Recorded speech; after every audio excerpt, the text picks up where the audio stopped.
New World Order. It's ooh, it's kind of cool. This phrase has weird baggage because utopian people come up with it, or crazy people come up with it, or nice people, whatever. But in history,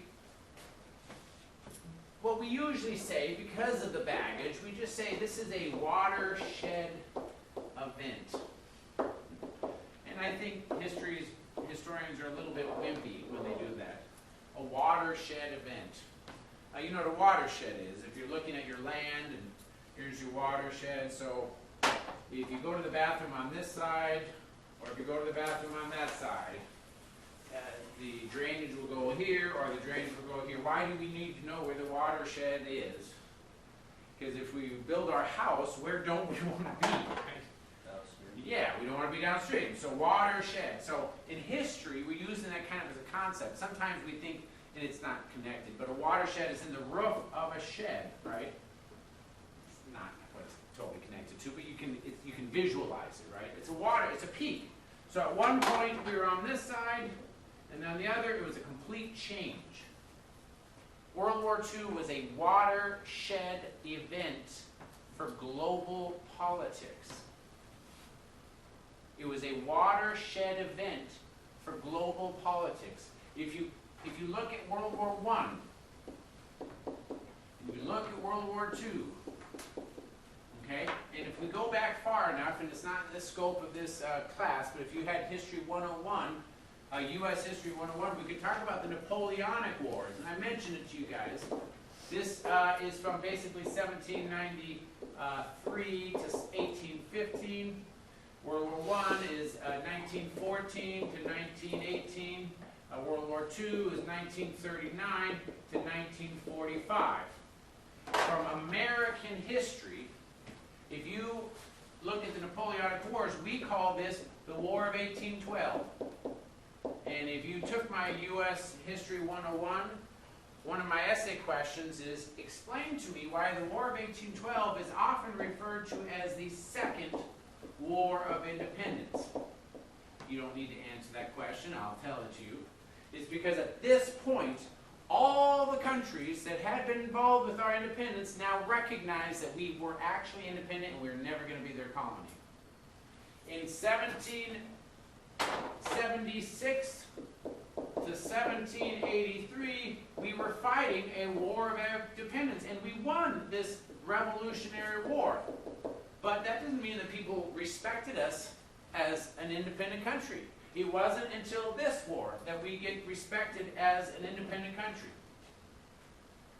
But it was a hard war.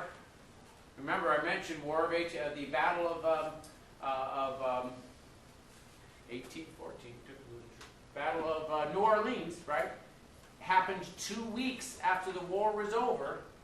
So in other words, our victory wasn't because we won this war. It was close. We just won the last battles and we felt good about it, but we don't want to get involved. So because of this, even though we are now respected as an independent country, nobody's colony, we choose this diplomatic isolationism.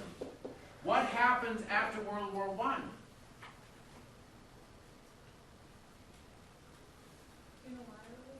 We are no longer isolationists, but we're not in the world. And unilateralism is the best way to explain it. This, again, is very difficult for many of your textbooks, so please don't be confused. Your textbooks do not distinguish between isolationism as a policy and isolationism as a public movement. But you guys understand this. So we are not isolationists. This is another shift. We are recognized not only as an independent country, but as a powerful independent country, but we are not aligned with anybody. We're not even in the League of Nations. What happens with World War II? We do get involved in the United Nations. We do get involved. This has got different, historians do not agree on how to label this, so your textbook may use different terms. One term that textbooks sometimes will use is called internationalism. The problem with this term is that it assumes that we weren't already international. And so some historians will use it in different ways. I don't want you to be confused. Sometimes when they're talking about World War I, they refer to internationalism, which might be the same thing as unilateralism. So I think the term has got some confusion. Another term that textbooks sometimes use is called interventionism. In other words, we're not going to sit by and watch. It's kind of another word for like the policeman. I think there's a problem with this term. What's wrong? What may be a problem with this term?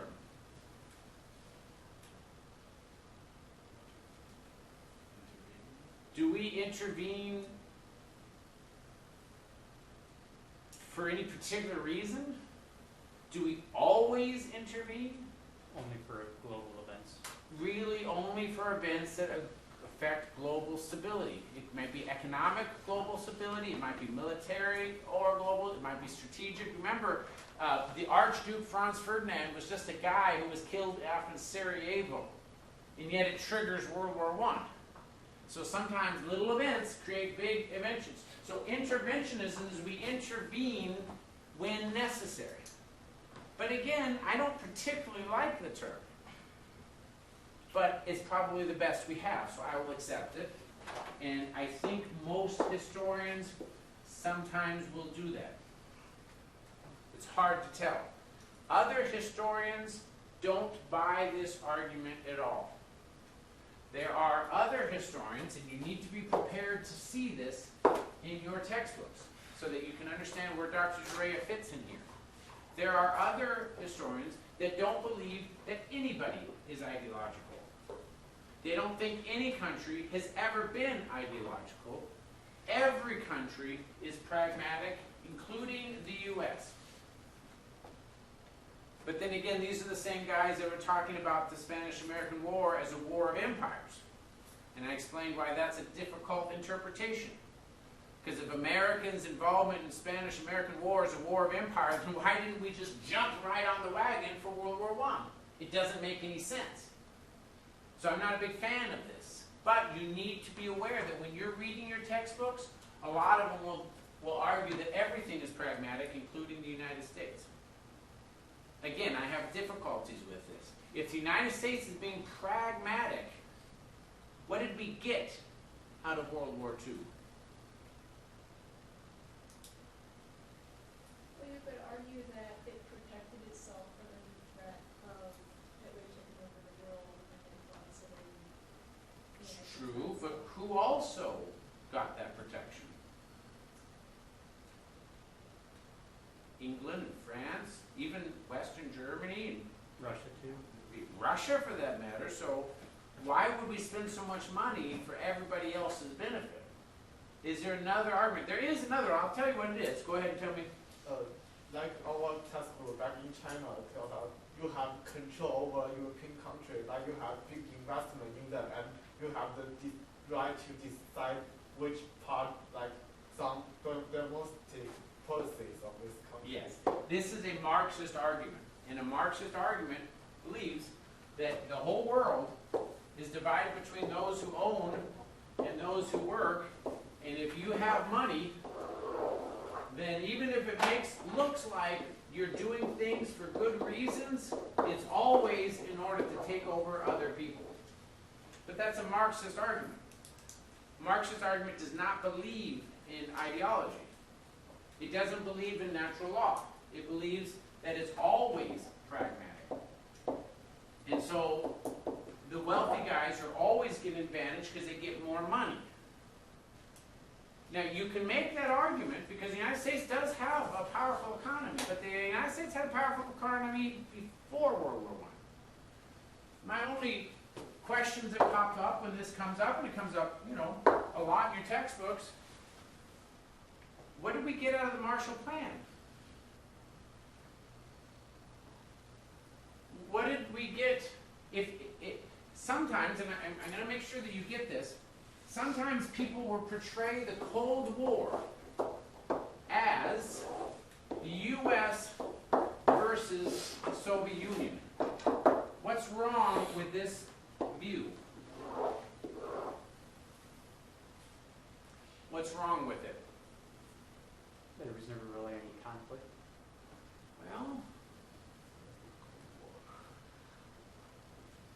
I mean, go ahead. It wasn't strictly isolated to those two particular Well, countries. right. What about England, and what about France, and what about all the Western European countries? Now, you could argue that these guys will do whatever the United States will do, except if you look at the history, these guys are not doing what the United States is doing. They're complaining all the time for different reasons. And it's not just the Soviet Union, of course, because who also is under their neck of the woods? After 1949, China is part of that, right? And then you've got North Korea. You've got North Vietnam. You're going to have Eastern Europe, including Yugoslavia. You're going to have different areas around in Africa and different areas in the Americas. So it's not one country versus another country. It never was. There's another kind of myth sometimes that it is between capitalism versus communism. Like somehow the United States hates communism.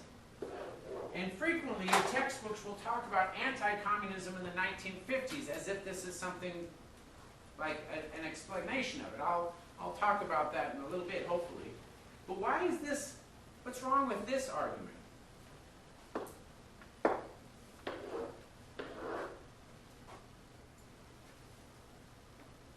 Go ahead.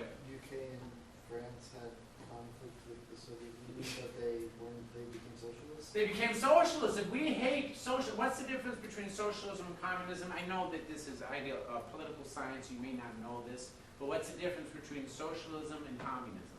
Very fine line. Well, yeah, no. Communism isn't a dictatorship. Socialism is democratically elected. Beyond that, there's not that much difference. So when you say a very fine line, it is. I mean, if the government owns everything, but there's a difference if the government owns everything because people voted the government to do that. I want us to have 80% taxes, so anything over my first 20 cents is going to go to the government. Well, if we all decide that, then that's socialism. But if the government says, because I'm a dictatorship, I'm taking everything you have over 20%, that's communism. That's not, you don't have any part of it. That's the only difference. The reason why I mention that is that if we don't like communism, then we don't like socialism. And yet, who are our biggest allies? England and France, and they're socialist countries. The Scandinavian countries, they're socialist countries. So it wasn't that we didn't like socialism. England's still socialist. Yes, but all the socialist countries have kind of pulled back. Why? It's expensive. Not everybody wants to give out 80%. The Scandinavian countries were very famous for being socialist for a very long time, and the public generally liked it. This was before immigration. Now most of the Scandinavian countries are pulling back from both socialism and immigrants. They don't want any immigrants, because the reason why they were allowed socialization is that it's all us. It's like our family. And so we all are willing to still work and have all these things. It's like we've all, as our family, it's a fairly small country. You can put all the money in there. But then after a while, you get another generation that doesn't work, and that's when they decide to pull back on socialism. And then when you get a whole bunch of immigrants coming in that are taking advantage of the free stuff and they're not working to do it, then you get a lot more resentment, so they pull back on that. But Cold War isn't it's not about communism. It's not about that we hate the Soviet Union. What is the fundamental basis of the Cold War? Is it us kind of fighting the idea of the government taking things by force? Very close. Let me give you different words, but you're saying the same thing, right? It's rule of law versus rule by might. Now, many of your textbooks would prefer either of these two options because they don't really believe in this option. So they think everything is rule by might. The irony here, this is very, very funny, and Xinjiang knows that this is funny. because our modern textbooks are looking very similar to what Yang learned in his high school. Many of our modern textbooks come from a Marxist perspective, and a Marxist perspective doesn't accept the rule of law idea. So they're looking at everything as a pragmatic. Which, again, can we talk about why this is, tell me why this is ironic.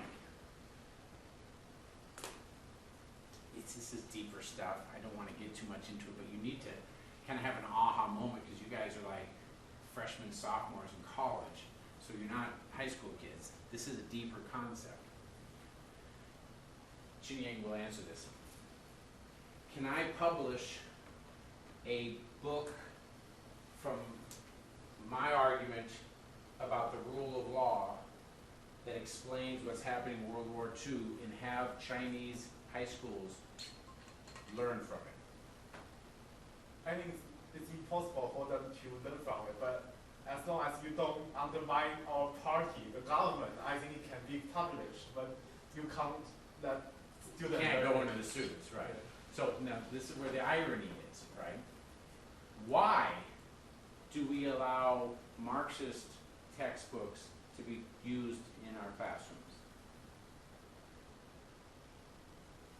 Because according to the rule of law, you have to use numbers. This is where the irony, you have to get this, you have to understand this, because we really do believe that all men are endowed by their Creator with certain unalienable rights, life, liberty, pursuit of happiness, so we can have different ideas, including Marxist ideas. Free speech, these are all parts of the same freedoms, right? And so we hold it so true that we can have people from this side publishing in our society. And it's because of the rule of law that allows it to happen. If you don't believe in the rule of law and your society is based on it, you would never allow the alternative to be in your textbook. Does that make sense? Go ahead. But according to the rule of law, you would have to outlaw things that undermine, like, the natural law. Even though according to your rule of law, you would, Not, well, okay, so you outlaw, for example, another Holocaust, right? So we don't like crimes against humanity. You have to, you prohibit laws, rules that are, actions that violate natural law. But the whole concept of the pursuit of happiness and this life, liberty, pursuit of happiness, this equality is that people have different views and they have different preferences. And if you all vote in socialism, then you voted it in. It's the will of the people. What makes it wrong is if the dictator imposes it.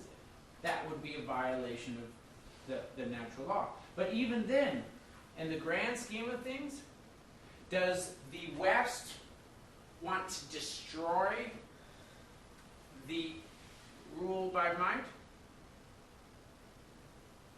No. How do we know that? This is another word, the last word, and I'm a little bit late here, but I think you can get it, 6 months. We talked about this when we were talking about the quarantine speech in 1936 that FDR was saying this is what Europe should do with Hitler. And this is before Soviet Union, before communism. It's Hitler is expanding. Quarantine, we have two options. Either one, we can invade, right? And that means war. But this means that we just don't like anybody that doesn't agree with us. The other option is that we do nothing. And this was the option of appeasement. And immediately after the war, we recognized that appeasement does not stop war, it makes it harder. Hitler, because he was able to do the Anschluss, because he was able to expand the Rhineland, because he was able to build his military, because he was able to take part of Czechoslovakia, because he was able to do this over and over again, and nobody stopped him. When he goes into Poland, he is a huge military beast. And it takes 6 years to defeat him. If they had stopped him in 36, that war would not have lasted 6 years. So appeasement doesn't avoid war, it just takes a longer route to get there. This is what people are thinking in 1945. So what's the alternative? If the Soviet Union is expanding, then we have containment. It's the third option. It doesn't seek for the destruction. It just prevents expansion.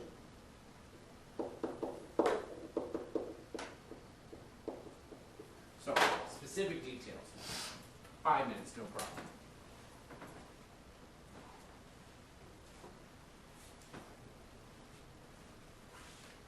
One of the agreements that we had in Yalta, even before Yalta, I think it was Casablanca, Tehran. I think it was Tehran. Tehran.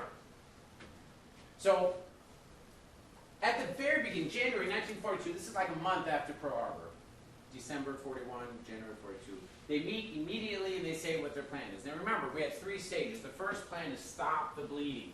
So what we're going to do is we're going to make sure that we have forces in the Pacific to prevent Japanese expansion. We're going to put heavy forces in the Navy to prevent German expansion. And we're also going to go into North Africa because that's the weakest spot for Germany and Italy. So that's what we decide. Stop the bleeding. Later, then we start to soften them up, and then the third stage is to close the deal. Well, at the very beginning, 1941, remember 6 months earlier, the Soviet Union was betrayed by Germany. Germany attacked and came within 10 miles of Moscow. Soviet Union was that close to falling. And so Stalin is having to push it back. So in Casablanca, Stalin says, start a second front now. I don't care what it takes, but you should be attacking Normandy and France right now. Because I'm doing all of the groundwork. Now, why don't we do that? It's suicide. We're not prepared. We just got in the war. Throwing people on the beach to get killed is just going to waste all of our resources. I don't know if you've ever played Risk or whatnot, but you have to have a certain number of resources. So we have to develop, not to mention that our Navy has been wiped out, half of it. We have to rebuild. We can't do that. So we all decide, and everybody decides. Stalin's very upset about this. Now remember, Stalin had made a previous agreement before Germany attacked him. Who was the agreement with? With Germany. What was the agreement on? Get half of Poland. If you let Hitler take over Poland, we will let you take over Finland. This was the Berlin Soviet Non-Aggression Pact. And when the war is over, you get half and we get half. That doesn't ever leave Stalin's mind. By 43, November, Mussolini has been defeated. We went to North Africa. We're into Italy. Okay, the air has been defeated, so Germany doesn't have any air power. The Pacific Ocean is the Atlantic Ocean is safer. Japan has been pushed back a little bit. Now we're going to go into phase 2. This is November of 43. So this is when we plan finally the second front. So we're going to go in, and at this point, Stalin had been making some movement. So he's now pushing the Germans back on the Eastern Front. And we say, okay, we're going to go on the Western Front. At this point, Stalin says, okay, we're going to do this. Here's Germany. Here's Berlin. This is the capital. Here's France, right? Here's Poland. Here's the Soviet Union. The Soviet Union is pushing this way, and the Allies are going to be pushing is this way. Stalin said, okay, whatever you want to do, just let us go into Berlin first. Why? Let us do it first. Okay, we'll let you do it first. So we plan this, we let them go in first, we hold back, and we all meet right in the middle. Why do you think Stalin wanted to go into Berlin first? Cause a lot of trouble. Yes? Wouldn't that establish his room there and give him access to the building a little bit? Well, yeah, there's no doubt about that. Now, while this is going on, what were you going to say, Riley?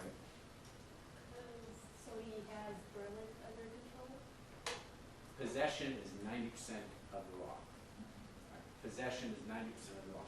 During this, beginning even here, we start introducing the idea of the United Nations. Well, we had already with England done this with the Atlantic Charter in 42 before we're in the war. Remember the Atlantic Charter? New World Order, rule of law, United Nations, human rights, and decolonization.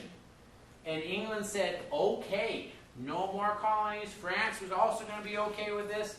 We start saying, well, Soviet Union wasn't there, obviously. But we start telling the Soviet Union, this is our plan for after the war. By 43, we begin to start making these plans. This is our plan for after the war. Stalin says, well, let's not worry about that now. Yalta, 45. This is right at the end. Okay? We say, okay, we want to do this UN, and Stalin starts putting specific demands. Okay? Well, I might join the UN. You just have to recognize that all this territory, especially Poland, is ours. Is ours. And the Allies are saying, no. There's no winners or losers here. We're not doing spoils. We're creating a new world order based off of the rule of law. And Stalin said, well, I don't know if I want to be involved. But I don't know, maybe I will. What can you give me? It's very pragmatic. In February, Yalta, this is the big three. This is about 2 months before FDR dies. Stalin, FDR, Churchill. Okay? In the end, UN is kind of sitting out there as a possibility, and Stalin is using this to get what he wants. They decide that once Germany has been freed, we're going to divide it up into the 4 groups. The US, the UK, the French, and the Soviets. Now, it's not actually divided up that way. Wherever the Soviet Union was, that's where their territory becomes.